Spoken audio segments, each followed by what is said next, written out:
Dear students of final year optional English, uh, let us discuss the second essay of new criticism, literary criticism and philosophy, an essay by F.R. Lewis. ನಾವು new criticism compulsory ಪೇಪರ್ನಲ್ಲಿ second ಎಸ್ಸೇನ discuss ಮಾಡೋಣ. Literary criticism and philosophy ಅಂತ F.R. Lewis ಅವರ essay ಇದು. So in the earlier video we had discussed the first essay, Formalist Critic. Today let us go with this essay, that is Literary Criticism and Philosophy, written by F.R. Lewis. Okay, first point that F.R. Lewis discusses is philosophy in literary criticism. ಇವನ ಎಸ್ಸೇದ ಆರಂಭದಲ್ಲಿ ಇವನು first discuss ಮಾಡೋದು literary ಕ್ರಿಟಿಸಿಸಮ್ನಲ್ಲಿ philosophy. F.R. Lewis replies to Dr. Welleck's review on Lewis's book Revaluation.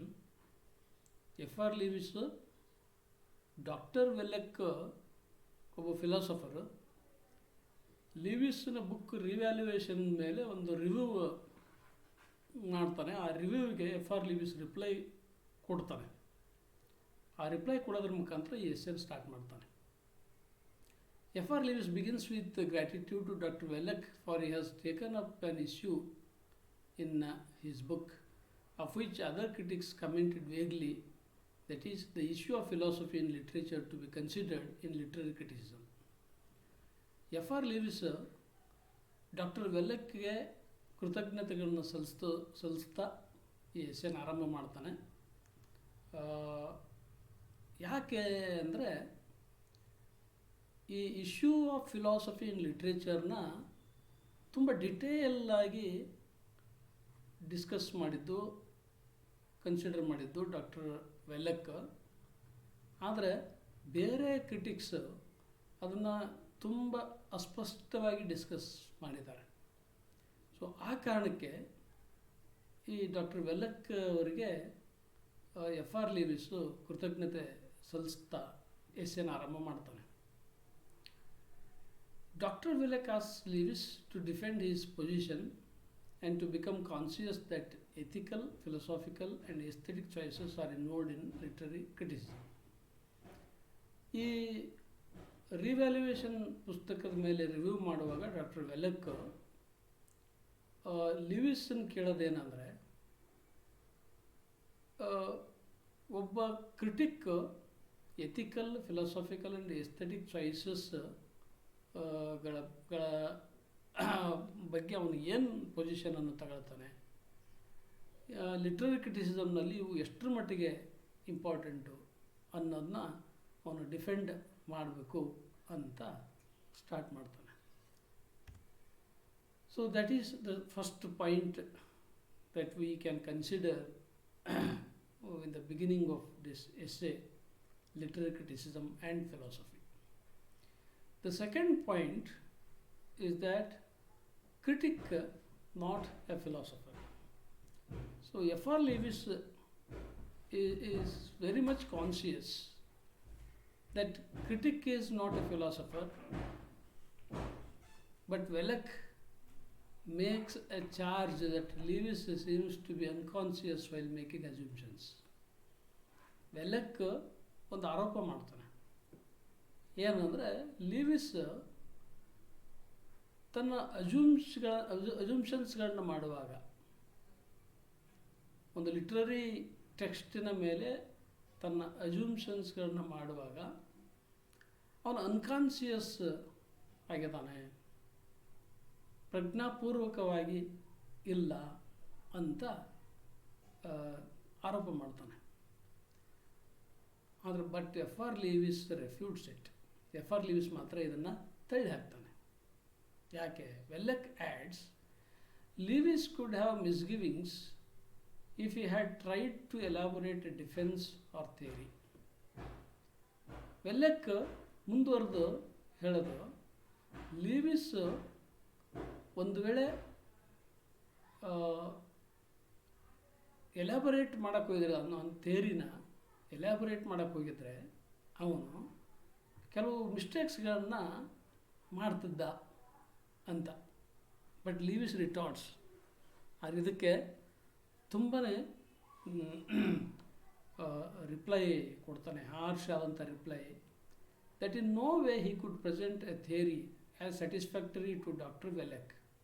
ಯಾಕೆ ಹೆಂಗೆ ಅವನು ತುಂಬ ಹಾರ್ಷ್ ಆದಂಥ ರಿಪ್ಲೈಯನ್ನು ಕೊಡ್ತಾನೆ ಅಂದರೆ, ಯಾವುದೇ ರೀತಿಯಲ್ಲಿ ಯಾರು ಎಫ್.ಆರ್. ಲೀವಿಸು ಡಾಕ್ಟರ್ ವೆಲ್ಲೆಕ್ಕಿಗೆ ಸ್ಯಾಟಿಸ್ಫ್ಯಾಕ್ಟರಿ ಥಿಯರಿ ಕೊಡೋಕ್ಕೆ ಸಾಧ್ಯ ಇಲ್ಲ. ಯಾಕೆ ಅಂದರೆ for is basically a philosopher. ಅವನು ಮೂಲತಃ ಒಬ್ಬ ಫಿಲಾಸಫರ್. ಯಾರು? Doctor Wellek. Or F R. Leavis, but Leavis is not a philosopher. And how can he give, or how can he present a theory as satisfactory to Dr. Wellek? It's impossible.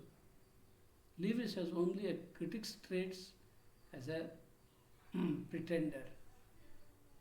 ಒಬ್ಬ ಕ್ರಿಟಿಕ್ಕನ ಸ್ಥಾನಮಾನ ಏನಾಯಿತೋ ಅದಕ್ಕೆ ತಕ್ಕ ಹಾಗೆ ಲೀವಿಸು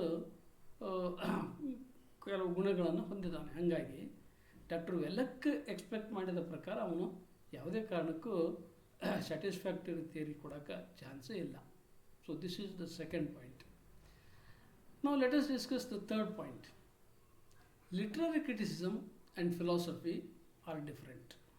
C, F R. Leavis takes a stand and he defends himself by saying that literary criticism and philosophy are different. Philosophy is one thing, literary criticism is another thing. So he does not try to say literary critic might not be suitable for philosophic training. F.R. Lewis never rejects philosophy, and also he does not try to say literary critic might not be suitable for philosophic training, but is taken so it would be realized that criticism is not philosophy. ಈ ಎಫ್.ಆರ್. ಲೀವಿಸ್ ಯಾವಾಗೂ ಕೂಡ ಒಬ್ಬ literary ಕ್ರಿಟಿಕ್ಕಿಗೆ ಫಿಲಾಸಾಫಿಕ್ training ಅಸಾಧ್ಯ ಅಂತ ಏನು ಹೇಳಲ್ಲ ಅವನು. ಆದರೆ ಆ ರೀತಿಯಲ್ಲಿ ಅವನನ್ನು ಅರ್ಥೈಸಿಕೊಳ್ಳಲಾಗಿದೆ. But is taken so it would be realise that criticism is not philosophy. ಆ ಕ್ರಿಟಿಸಿಸಮ್ ಅನ್ನೋದು ಫಿಲಾಸಫಿ ಅಲ್ಲ ಅನ್ನೋದನ್ನು ಅರ್ಥ ಮಾಡ್ಕೊಂಡಿದ್ದೇ ಆದರೆ, so there it would be clear that any critic who criticizes need not be a philosopher or need not be satisfactory to a philosopher. So that is what is the stand taken by F.R. Lewis.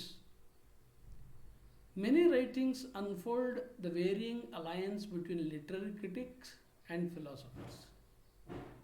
See, many writings, ನಮಗೆ ಈಗಾಗಲೇ ಸಾಕಷ್ಟು ಬರಹಗಳು ಲಭ್ಯ ಇರುವಂತಹ ಬರಹಗಳು ಒಂದು ವಿಷಯವನ್ನು ಅವು ತೆರೆದಿರ್ತವೆ. ಏನು ಅಂದರೆ varying alliance between literary critics and philosophers.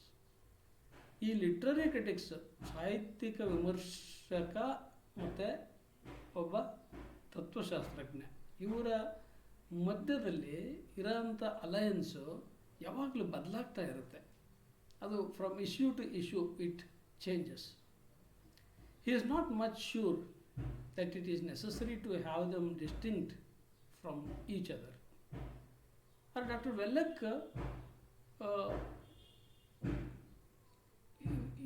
ಇವೆರಡೂ ಕೂಡ ಅಂದರೆ ಲಿಟ್ರರಿ ಕ್ರಿಟಿಕ್ ಮತ್ತು ಕ್ರಿಟಿಸಿಸಮ್ ಮತ್ತು ಫಿಲಾಸಫಿ ಇವೆರಡೂ ಕೂಡ ಒಂದಕ್ಕೊಂದು ಸಪರೇಟ್, ಒಂದಕ್ಕೊಂದು ದೂರ ಇರೋ ಅಂಥವು. ಮತ್ತು ಇವು ಒಂದಕ್ಕೊಂದು ದೂರ ಇಟ್ಟೇ ನೋಡಬೇಕಾಗತ್ತೆ ಅನ್ನೋದು ಅವನಿಗೆ ಅಷ್ಟಾಗಿ ಖಾತ್ರಿ ಇಲ್ಲ, ಶ್ಯೂರ್ ಮಾಡ್ಕೊಂಡಿಲ್ಲ. ಹಾಗಾಗಿ ಡಾಕ್ಟರ್ ವೆಲ್ಲಕ್ ಈ ರೀತಿ ಕಂಪ್ಲೇಂಟ್ ಮಾಡ್ತಾನೆ. So philosophy is there in literature, philosophy is there in literature. Literary criticism is different from philosophy, but literature is not without philosophy. So literature philosophy ಇಲ್ಲದೆ ಇರೋಕ್ಕೆ ಸಾಧ್ಯ ಇಲ್ಲ, ಮತ್ತು ಲಿಟ್ರರಿ ಕ್ರಿಟಿಸಿಸಮ್ಮು ಫಿಲಾಸಫಿ ಆಗಿರೋಕ್ಕೆ ಸಾಧ್ಯ ಇಲ್ಲ. ಸೊ ಫಿಲಾಸಫಿ ಮತ್ತು literary ಕ್ರಿಟಿಸಿಸಮು ಎರಡು different. So the next point, the fourth point, what is the problem of Wellek? The problem is with the habit of approach with one discipline. ಯಾಕೆ ವೆಲ್ಲೆಕ್ ಇಷ್ಟು ಆರೋಪ ಮಾಡ್ತಾನೆ ಎಫ್.ಆರ್. ಲಿವಿಸನ್ ಮೇಲೆ? ಏನು ಸಮಸ್ಯೆ ಬಂದಿರೋದು ವೆಲ್ಲೆಕ್ಗೆ ಅಂದರೆ, ಅವನು ತನ್ನ ಒಂದು ಡಿಸಿಪ್ಲೈನ್ ಮೇಲೆ, ಅವನು ಫಿಲಾಸಫರ್ ಆಗಿ ಬರೀ ಫಿಲಾಸಫಿ ಬೇಸ್ ಮೇಲೇ ಕ್ರಿಟಿಸಿಸಮ್ನು ನೋಡೋದ್ರಿಂದ ಈ problem is with doctor Wellek. Needs to have different claims. So literary criticism should not be looked at only with one discipline like philosophy. It has to be looked at, it has to be approached to have different claims. But that is not with Dr. Wellek, and that is the problem with Wellek. So Wellek talks of ideal of poetry and norm a poet is measured with. Wellek ಇದರ ಜೊತೆಗೆ ideal of poetry ಬಗ್ಗೆ ಮಾತಾಡ್ತಾನೆ, and ಒಬ್ಬ ಪೊಯೆಟ್ಟನ norm ಬಗ್ಗೆ ಮಾತಾಡ್ತಾನೆ. So ಇವುಗಳ ಆಧಾರದ ಮೇಲೆ ಕ್ರಿಟಿಸಿಸಮನ್ನು ಮೆಜರ್ ಮಾಡ್ತಾನೆ. It suggest a false idea of critics procedure. ಇದು ಏನನ್ನು ಸೂಚಿಸ್ತದೆ ಅಂದರೆ, ಒಬ್ಬ ಕ್ರಿಟಿಕ್ಸ್ಗೆ ಒಂದು ಪ್ರೊಸೀಜರಲ್ ಪರ್ಫಾರ್ಮೆನ್ಸ್ ಐತಲ್ಲ, ಅದಕ್ಕೆ ಒಂದು ಫಾಲ್ಸ್ ಐಡಿಯಾವನ್ನು ಅದು ಸಜೆಸ್ಟ್ ಮಾಡುತ್ತೆ. He has made the elementary observations. ತುಂಬ ಎಲಿಮೆಂಟರಿ ಆದಂತಹ, ತುಂಬ ಏನು ಬಾಲಿಶವಾದಂತಹ ಅಬ್ಸರ್ವೇಷನ್ಗಳನ್ನು ಡಾಕ್ಟರ್ ವೆಲ್ಲಕ್ ಕ್ರಿಟಿಸಿಸಮ್ಮಿನ ಮೇಲೆ ಮಾಡ್ತಾ ಇದ್ದಾನೆ. So that is the problem of doctor Wellek. So let us go for the next point number 5. Critic an austere reader. Critic hangare, as far literature is concerned, what is critic's performance? What is critic's duty? What is critic's work? His work is basically, he is also a reader, but he is an austere reader. Ordinary ಉಳಿದೆಲ್ಲ common ರೀಡರ್ಸ್ಗಳಿಗಿಂತ ಸ್ವಲ್ಪ ಕಟುವಾದ, ಸ್ವಲ್ಪ strict ಆದ reader ಅಂತ ಹೇಳ್ಬೋದು ಅಷ್ಟೇ. Critic is an ideal reader of poetry. ಅವನೊಬ್ಬ ಮಾದರಿ ಓದುಗ, ಲಿಟ್ರೇಚರ್ನ ಒಬ್ಬ ಮಾದರಿ ಓದುಗ. Reading poetry is different from reading philosophy. ಆದರೆ ಫಿಲಾಸಫಿಯನ್ನು ಓದೋದಕ್ಕೂ ಪೊಯೆಟ್ರಿ ಅಥವಾ ಲಿಟ್ರೇಚರ್ನ ಓದೋದಕ್ಕೂ ತುಂಬ ವ್ಯತ್ಯಾಸ ಇದೆ.